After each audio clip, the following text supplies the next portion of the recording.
Welcome to a story from 1859 that history tried to bury in silence.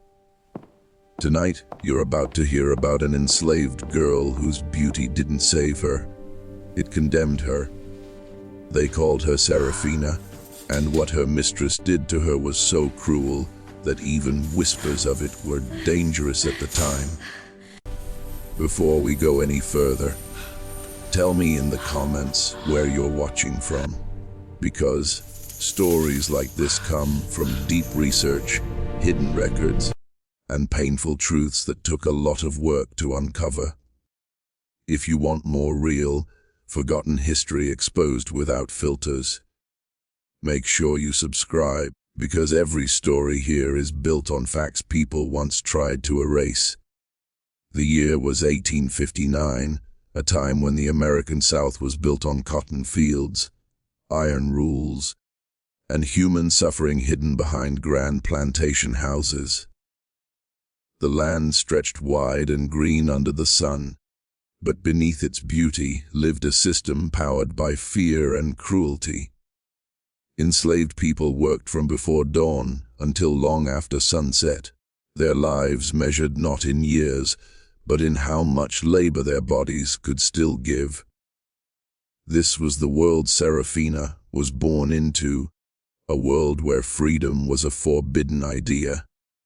The plantation sat far from the nearest town, surrounded by dense trees that acted like a wall between its secrets and the outside world. Wagons came and went, overseers shouted orders, and the mistress ruled the house with cold authority. Everything appeared orderly to visitors, yet the silence carried something heavy, something wrong. The plantation thrived on appearances, and anything that threatened its image was quietly removed. Enslaved girls were raised to serve without question, taught early that obedience was survival. From a young age, Seraphina learned to keep her eyes down and her voice low. Beauty, intelligence, or kindness offered no protection here. Sometimes they made life even more dangerous. Attention, especially the wrong kind, could turn into punishment overnight. The mistress of the house was known for her strict control, not just over the enslaved people, but over every corner of her domain. She feared gossip more than cruelty and reputation more than human life. In 1859, rumors alone could ruin a household's standing, and fear of scandal ruled her decisions. Anything that drew eyes or whispers became a threat. The plantation existed in a world where law protected the powerful and erased the suffering of the enslaved. There were no courts for Seraphina, no witnesses willing to speak. Pain happened behind closed doors, and the land itself seemed to swallow the screams. What happened on that plantation belonged only to those who lived and suffered there. Slavery was not just physical chains, it was psychological warfare. People were controlled through isolation, fear, and the constant reminder that escape was impossible. Every fence, every locked door, and every watchful eye reinforced the same message: you are owned. For someone like Seraphina, the plantation was not just a workplace, it was a cage. By 1859, tensions were rising across the South, but change had not yet reached places like this. The plantation continued its daily rhythm, pretending nothing was wrong.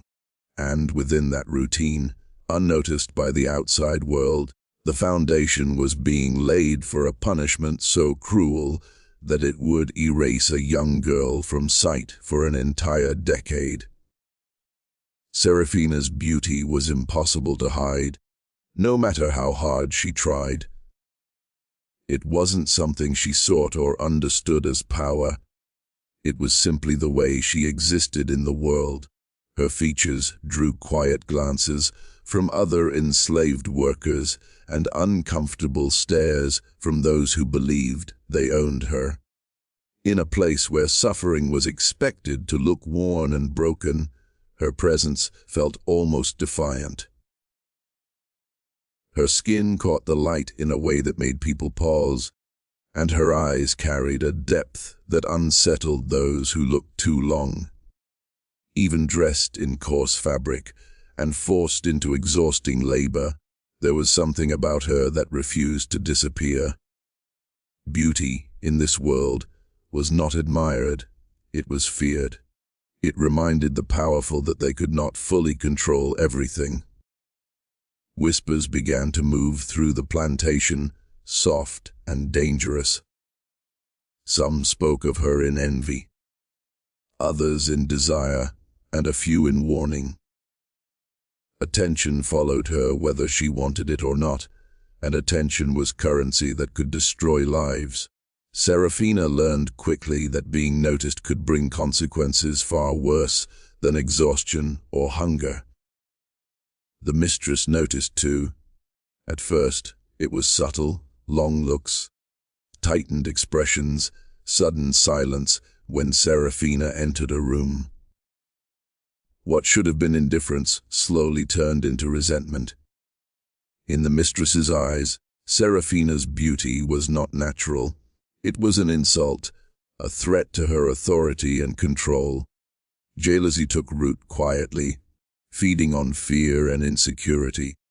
The mistress feared what others might say, what her husband might notice, and what attention Serafina might draw simply by existing. In a society obsessed with ownership and purity, beauty in an enslaved girl felt like rebellion. And rebellion, no matter how silent, had to be crushed. Serafina sensed the shift before anyone spoke it aloud. Tasks grew harsher, supervision tighter, and mistakes, real or imagined, were punished more severely. The air around her changed, heavy with unspoken hostility. She did not know why she was being singled out, only that something dangerous was building. Her beauty, once just a part of who she was, became a curse she could not escape.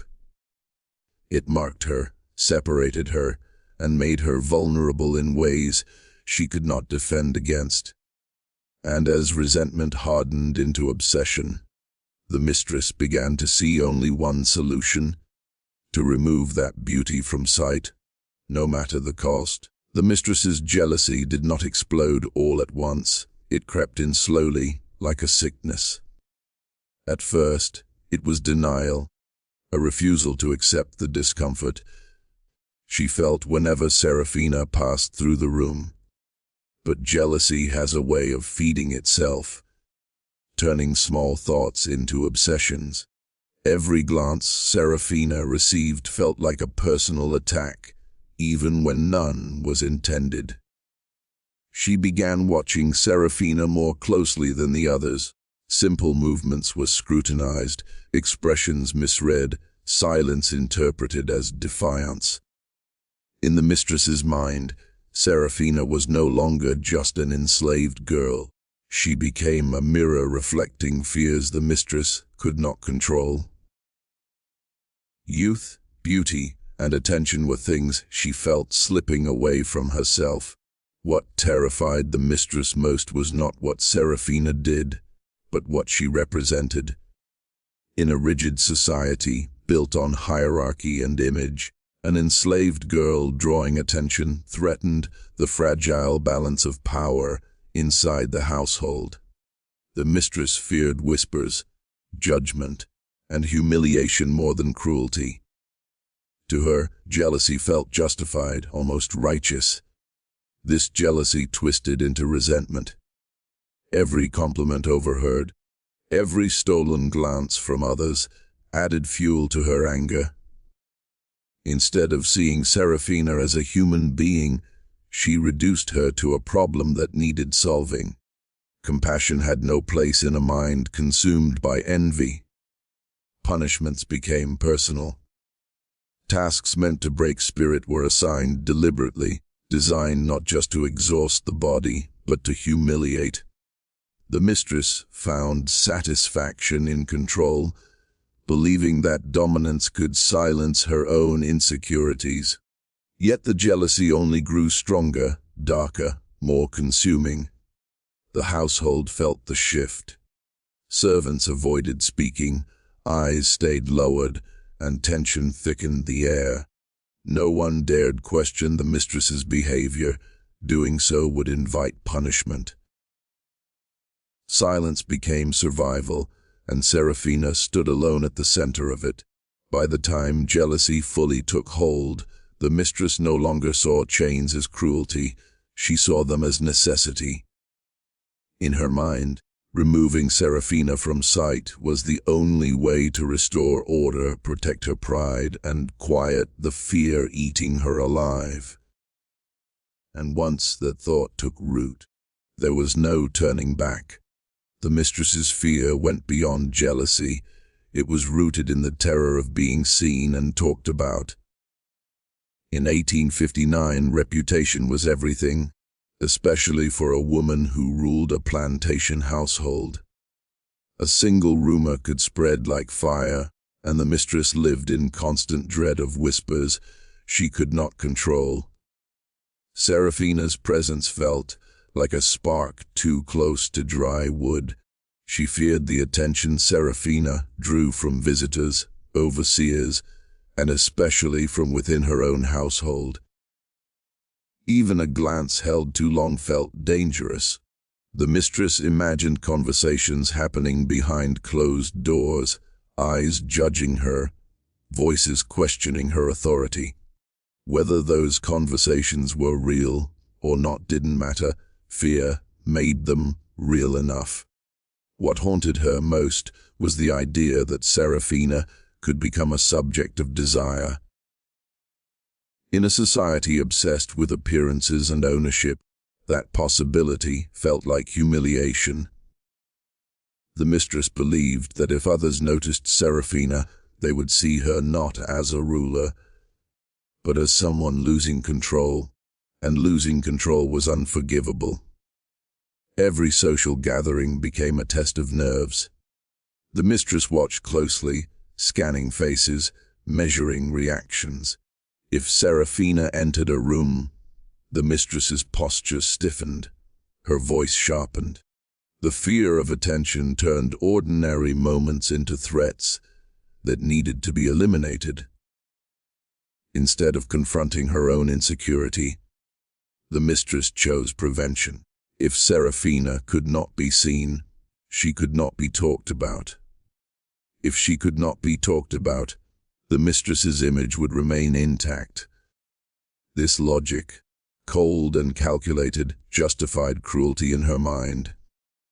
The household began to feel smaller, tighter, as if the walls themselves were closing in.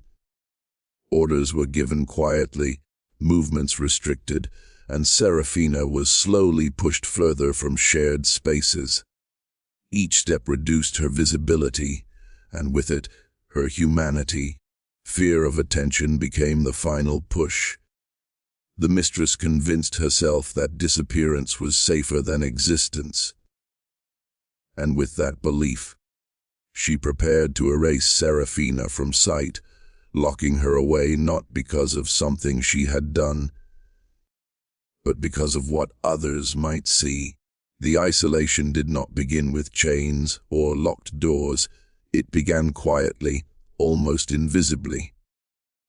Serafina was moved away from the others little by little, her presence reduced, as if she were slowly fading from the world.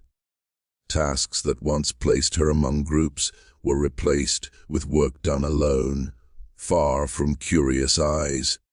No one questioned it, because on that plantation, questions were dangerous. Meals came later or earlier than everyone else's, ensuring she ate in silence.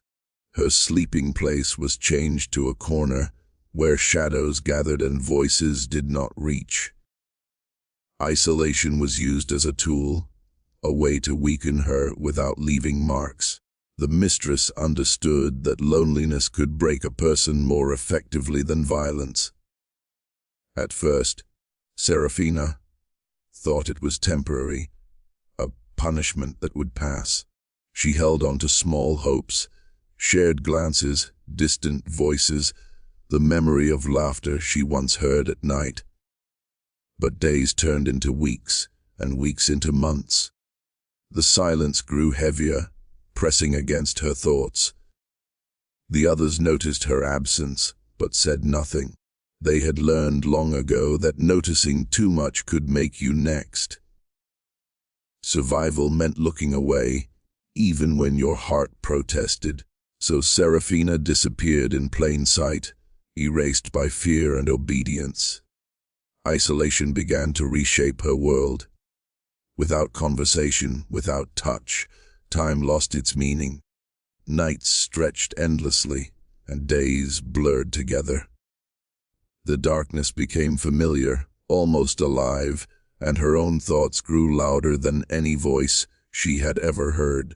The mistress watched from a distance, satisfied with how easily Serafina could be removed without explanation.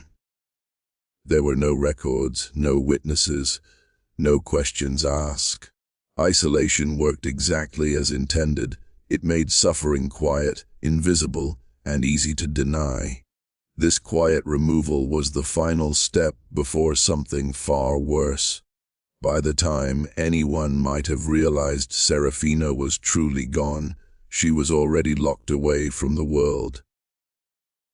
Isolation had prepared the ground, stripping her of connection, so that when the chains came, there would be no one left to hear her scream. The chains were introduced without ceremony, as if they were no different from any other tool on the plantation.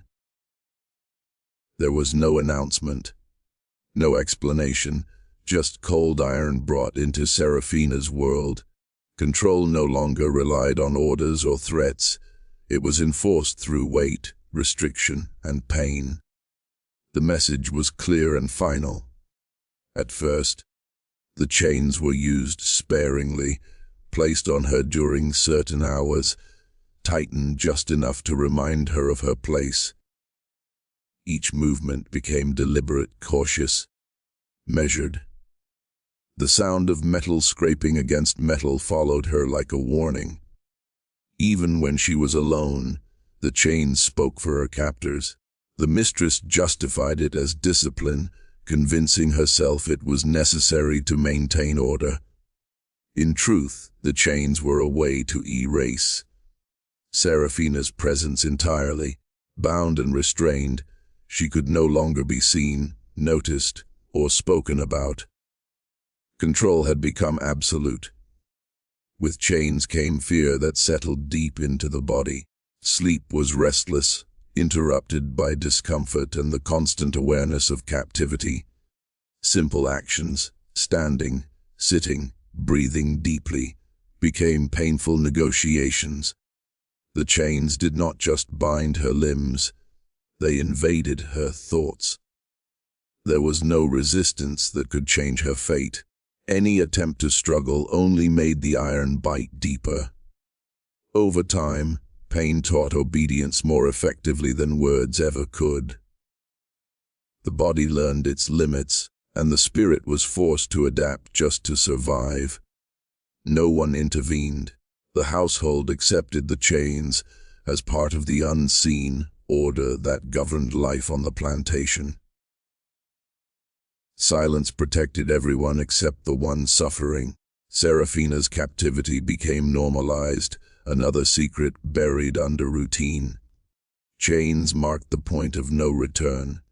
What began as isolation had transformed into imprisonment.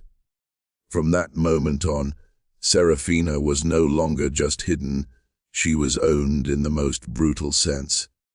Reduced to something meant to be controlled, restrained, and forgotten. She was taken to a place where light barely existed, a space never meant for living, only for hiding what should not be seen. The room was small, airless, and buried deep within the plantation grounds, where footsteps rarely passed. When the door closed, darkness swallowed everything, and with it, the last trace of the world she knew. At first, the absence of light was disorienting. Her eyes strained constantly, searching for shapes that were no longer there. Time lost its structure without sunrise or sunset to mark its passing. In the darkness, minutes felt like hours, and hours felt endless. The silence was just as cruel as the chains. No voices, no movement, no reassurance that another human being existed nearby. Sometimes she pressed her ear to the wall, hoping to hear life on the other side, but the darkness answered with nothing. Isolation deepened until it felt physical. The air was thick and stale, carrying the smell of damp wood and rusted iron. Breathing became slow and careful. Every sound she made, every shift of her body, every breath, felt amplified, as if the darkness itself was listening. The room became a presence, something alive and watching. Without light, memories became her only escape. She replayed moments from before the darkness, faces she once knew, skies she once saw, voices she feared she might forget. Holding on to those memories was survival, a fragile resistance against being erased. The mistress believed darkness would erase beauty, that without eyes to see her, Serafina would no longer be a threat. Locked away, unseen and unheard, she became a secret sealed behind walls. Out of sight meant out of mind, or so the mistress told herself. But darkness did not destroy Serafina. It tested her, stripped her down, and forced her to endure in ways no one should. And as days bled into years, the room that was meant to bury her existence instead became the silent witness to her survival. 10 years passed in that hidden room.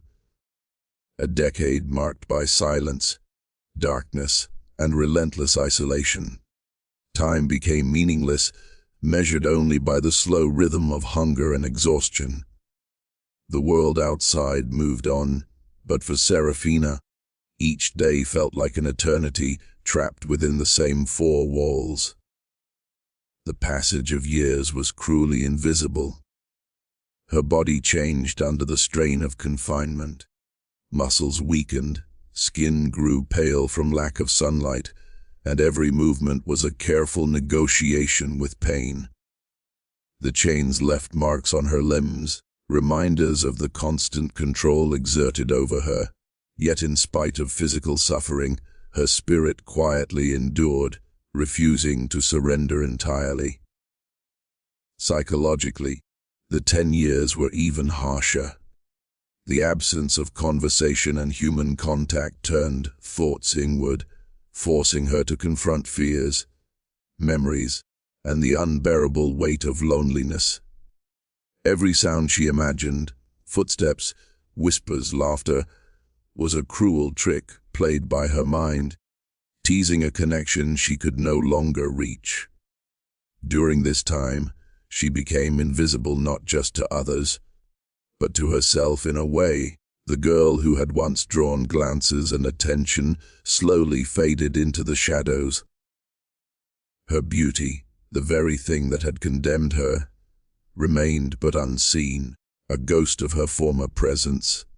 She existed as a body surviving, rather than a person living. The mistress remained confident that a decade of darkness had erased the threat she had feared. Outside, life went on. The plantation continued its routines, and Serafina became nothing more than a hidden secret, a problem solved in the eyes of the household. History, in their eyes, could safely forget her. Yet even in the depth of despair, Serafina's mind adapted. Survival demanded creativity, focus, and a fierce will. She learned to endure hunger, discomfort, and monotony, discovering reserves of strength she had never known. What the mistress believed had broken her spirit, instead refined it into quiet resilience. By the end of 10 years, Serafina was still alive, still enduring, still present in some small, unyielding way. The chains and darkness had not destroyed her, they had only hidden her. And though the world outside had forgotten her, the story of those 10 years of suffering, survival, and unbroken existence remained, waiting for someone to remember. The psychological torture Serafina endured went far beyond the physical chains that bound her body. Being trapped in darkness for years stripped away all sense of normalcy, leaving her mind to grapple with isolation in its most extreme form. Every day, her thoughts became both her prison and her only companion, a relentless echo of fear, despair, and uncertainty. Her mind replayed memories of laughter, sunlight, and human contact, forcing her to remember what she had lost while simultaneously reminding her that she could never return to it. Every sound or imagined whisper in the darkness became amplified, twisting ordinary noises into threats. Silence, which might seem peaceful to others, became an oppressive force, weighing heavily on her psyche. Fear became constant, a shadow that never lifted. She feared the mistress's punishments, the chains, the darkness, and even the simple passage of time. Each day brought uncertainty. Would the door ever open, or would this year be like the last? The mind craves patterns, but in her captivity there were none to follow, only endless repetition and monotony. Loneliness gnawed at her relentlessly. Humans are social creatures, and the absence of interaction left her starved for connection. The isolation made her question her own existence, blurring the line between survival and mere being. She became hyper, aware of her thoughts, overanalyzing every sensation, every memory, as though she could negotiate her survival through mental vigilance alone. The mistress intended the psychological torment to erase her sense of self, believing that fear, deprivation, and invisibility would break Serafina completely. But instead, her mind developed resilience. She learned to endure mental agony, cultivating a quiet strength born of necessity. Survival became as much a mental effort as a physical one. Hallucinations sometimes blurred the line between reality and imagination. Shadows in the darkness seemed alive, and imagined voices whispered warnings and threats. These experiences, terrifying as they were, forced Serafina to adapt, sharpening her awareness and teaching her to trust her instincts above all else. By the end of her captivity, the psychological torture had left deep scars, but it had not destroyed her. The chains might have restrained her body, and darkness might have confined her world, but her mind remained unbroken. Through fear, isolation, and relentless mental strain, Serafina endured, a testament to human resilience even under unimaginable cruelty. The household around Serafina remained eerily silent during her imprisonment, as if the walls themselves were complicit in hiding her suffering. Servants carried on with their tasks, eyes lowered, voices hushed, avoiding any hint of curiosity. Everyone understood, through fear and necessity, that speaking about her or asking questions could bring punishment or worse. Visitors to the plantation never knew of her existence. To them, the house appeared orderly, refined, and without scandal. The hidden room where Serafina was kept remained an invisible corner, a secret carefully maintained. The silence of the household ensured that the truth of her captivity remained buried deep within the plantation's walls. Even those who worked closely with the mistress learned to pretend nothing was wrong. Laughter, conversations, and normal interactions continued in the open areas, while the room where Serafina was hidden existed outside of their world. Her absence became normalized, as if she had never been there at all. The weight of silence extended to the mistress herself. By keeping the secret, she reinforced her control over everyone, maintaining the illusion of order and authority. There was no one to witness Serafina's suffering, and the mistress used that to her advantage, believing that invisibility was as powerful a punishment as any physical restraint. For Serafina, the household's silence was another layer of torment. Not only was she physically confined and psychologically tormented, but there was no acknowledgement of her existence at all. Being unseen by the world reinforced the isolation, making each day feel heavier and more endless. Silence also ensured complicity. The household, by not speaking out, became an extension of her punishment. Each whispered warning, each averted gaze, and each moment of obedience added to the reinforcement of her invisibility. Even if someone had felt pity, fear kept them from acting. Over time, the quietness of the house became part of Serafina's reality. The world outside her room seemed distant and inaccessible, a place she could no longer touch or influence. The silence of the household, combined with the darkness and chains, transformed her imprisonment into a total erasure of her presence, leaving her existence known only to herself. Despite the darkness, the chains, and the silence surrounding her, Serafina clung to life with a quiet, stubborn determination. Survival became an instinct, a constant negotiation between her will to live and the cruel circumstances imposed upon her. Every breath, every careful movement, and every moment of endurance was a victory in itself. She found small ways to maintain her humanity. Memories of sunlight on her skin, the sound of birds outside, and laughter shared with others became treasures she carried in her mind. These recollections offered comfort, a mental escape from the unrelenting imprisonment, and a reminder that she was more than the chains that bound her. Even the harshest conditions could not extinguish her awareness.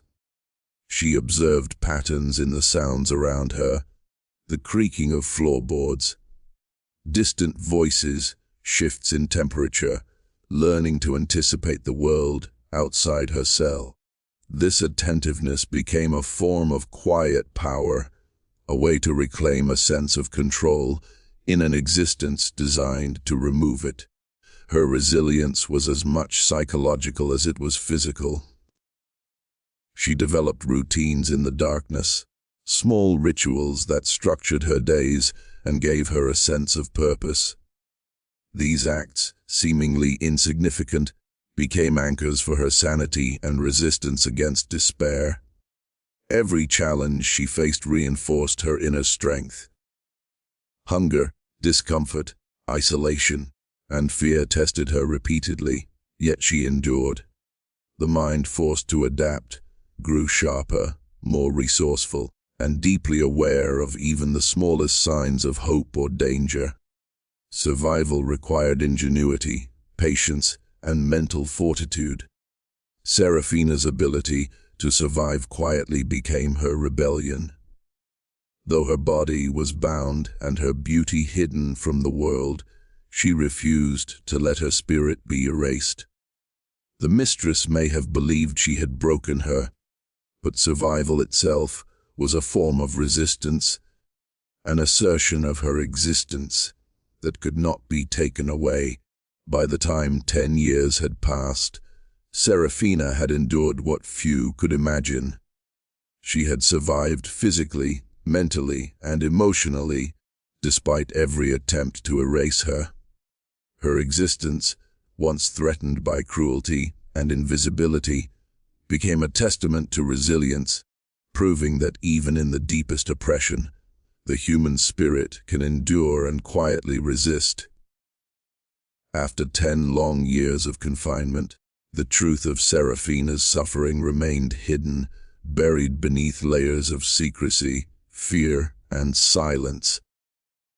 No one outside the plantation knew what had been done to her, and within the house, her existence had become a ghostly memory spoken of only in hushed tones or not at all.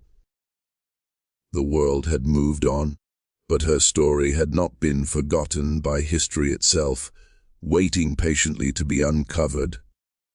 The secrecy around her ordeal ensured that few records existed, and those that did were scattered and deliberately obscured.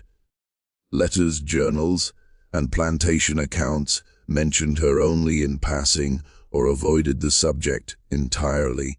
The mistress and her household had succeeded in erasing her from the visible narrative, leaving only fragments that hinted at the cruelty endured. Even as the years passed, those fragments carried immense weight. Descendants, researchers, and historians would later piece together the story, recognizing that Serafina had lived through a punishment that was calculated, deliberate, and designed to erase not just her presence, but her identity.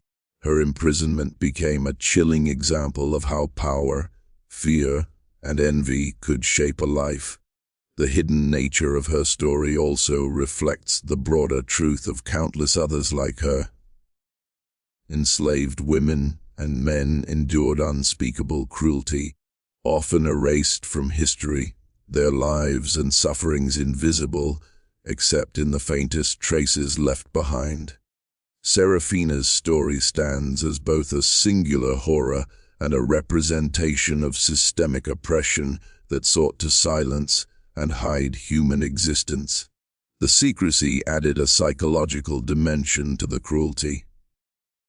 The mistress believed that by hiding Serafina away, she had eliminated the problem entirely. In reality, the act of erasure created a silence that amplified the horror. What is unseen is often more frightening, more insidious, because it leaves room for imagination to grasp the full extent of suffering. Survival in secrecy was a quiet victory for Serafina. Though she had been hidden, chained, and silenced, her existence endured. Each day she lived through, each hour she endured, became a testament to resilience that even the mistress could not erase. In surviving, she reclaimed a fragment of power over her own narrative. Today, the story of Serafina serves as a reminder that even the darkest histories can emerge from the shadows. What was once hidden, feared, and silenced can be told, remembered, and honored. Her endurance, resilience, and the eventual recovery of her story ensure that she is no longer invisible and that the world bears witness to the horrors she survived and the strength she carried through 10 years of unimaginable oppression.